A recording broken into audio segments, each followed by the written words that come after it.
what your role as the franchisee is going to be in the business. So the franchisee's role, and usually the franchisor is going to look for that transferable skill set. So if you were on Wall Street like myself, do you need investment strategy and financial planning to be able to run the business? No. But what that franchisor may be looking at was someone that could network and become the mayor of the town, someone that was great at management, which we see a lot in cleaning with larger number of staff. What is that skill set that you bring to the table? And, what does the average day in a life look like? Now, keep in mind, day one, the average day in a life is going to look much, much different than day 365 a year later. So day one is getting, learning the business, getting trained, getting up and running, finding the right staff. And then after that first year, hopefully key staff is in place, revenue's been generated, hopefully some profit's been generated as well, where you can kind of take a step back to see, okay, this is the role I want to take in the business. These are the areas I really enjoy, and I'm going to take that role and I'm going to hire out for the rest. So role is going to be a major part of it. Again, another characteristic helping you scale down in the business.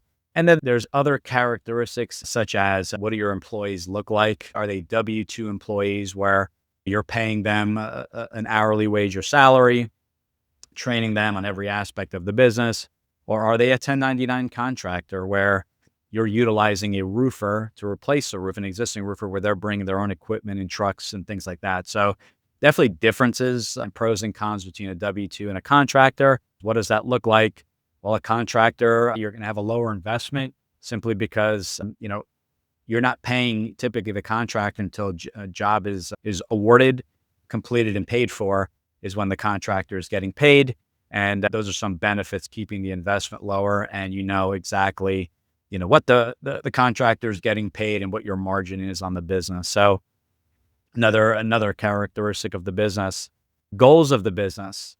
Are you looking to, grow the business as fast as possible and sell in a couple of years, 2, 3, 4, 5 years, or is it to create a long-term legacy? There are going to be some brands that will scale a little bit quicker.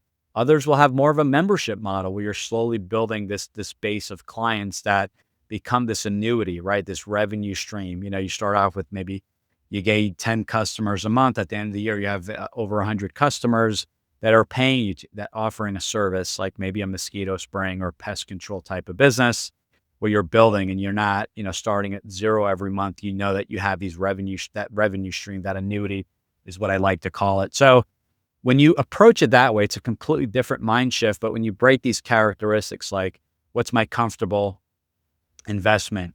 One other thing I didn't talk about in the investment also was the cash injection, right? I can get approved for 200,000.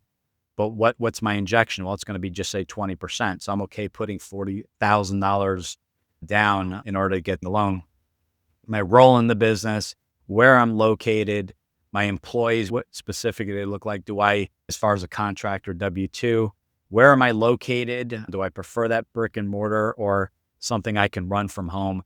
And sometimes you may be indifferent on these, but the goal is really to nail down and have some preferences there. Then we can go to work to see what brands are available in your market.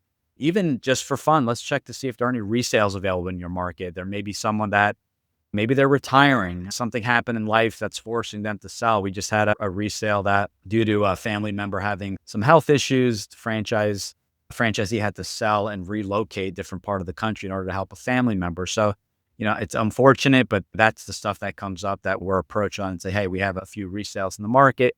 Maybe that resale, maybe they were open a few years and you already have the team in place. You got revenue generated, potentially even a profit that you can take advantage of. And then you can weigh the pros and cons of a brand new franchise versus an existing business. You want to make sure you do due diligence on the franchise brand as well as the resale. You're going to most likely pay a premium depending on how much income is coming in in profit. We call it seller discretionary earnings. What is that owner benefiting from the business? Net income, salaries, and pay and everything else.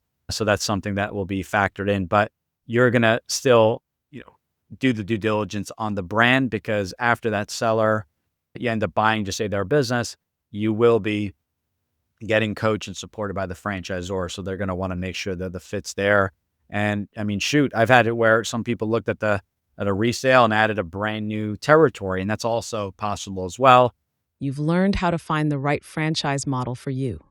Now watch the full podcast episode to see how all these pieces fit together for complete franchise freedom.